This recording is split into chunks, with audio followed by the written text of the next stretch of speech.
Father, we thank you. Bien-aimé, je bénis le Seigneur qui nous donne encore la grâce de pouvoir commencer cette nouvelle semaine qui nous launch also, qui nous fait entrer dans le nouveau mois après un mois d'août béni. Je vais te lire quelque chose dans le livre de Tite qui va t'aider dans ta vie chrétienne.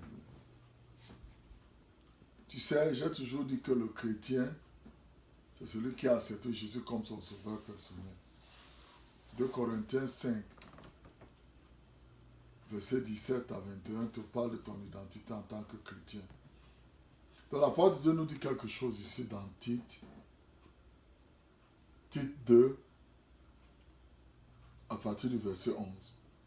Oui, Dieu a montré son amour qui sauve tous les êtres humains.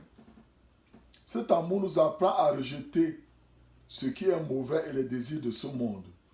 Ainsi, nous pourrons mener une vie sur cette terre, une vie raisonnable, juste et fidèle à Dieu. En attendant le merveilleux jour que nous espérons, ce jour-là, notre grand Dieu et Sauveur Jésus-Christ paraîtra dans sa gloire. Il a donné sa vie pour nous, afin de nous libérer de tout mal. Il a voulu faire de nous un peuple pur, un peuple qui soit pour lui, toujours prêt à faire le bien. Tu vois, frère, il te dit quelque chose de très important ici. Il te dit que la grâce s'est manifestée. Dieu a montré son amour pour toi et moi en envoyant sa pitié manifeste qui est Jésus-Christ.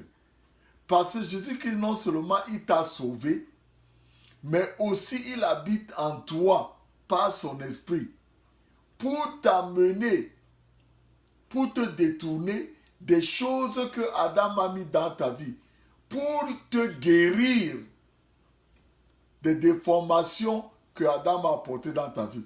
Voilà pourquoi il dit ici que cet amour qui est la grâce nous apprend.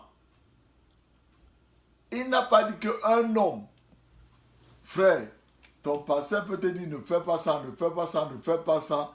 Toi, tu veux prendre les décisions. Mais après encore, tu vas encore tomber sur ça, tu vas encore faire la même chose. Tu vas vivre dans la crainte.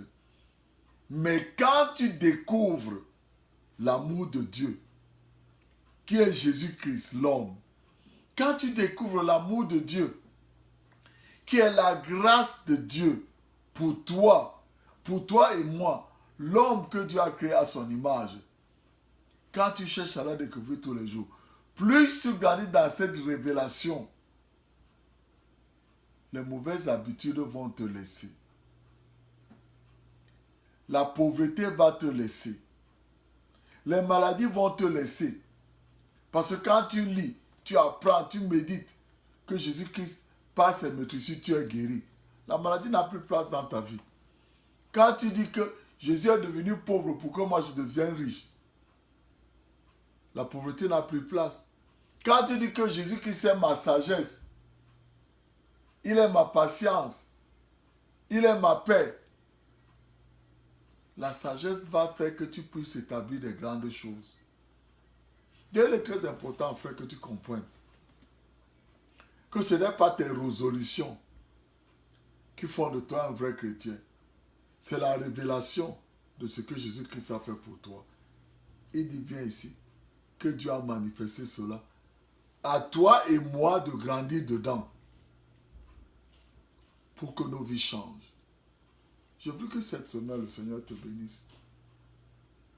Qui t'aide à comprendre que tu arrêtes tes efforts personnels pour changer et après dans l'obscurité, tu refais les mêmes choses.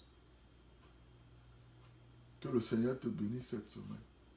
Et si tu ne l'as pas encore accepté comme ton sauveur personnel, appelle-le ce soir, tu dis Seigneur Jésus, tu es venu. Je t'accepte comme mon sauveur personnel. Que cette semaine qui commence soit une belle semaine pour toi. Que cette semaine qui commence, que le Seigneur te bénisse. Que Que le Seigneur fasse briller sa lumière sur toi. Je libère le sang de Jésus qui apporte bénédiction sur toi et ta famille. Au nom de Jésus.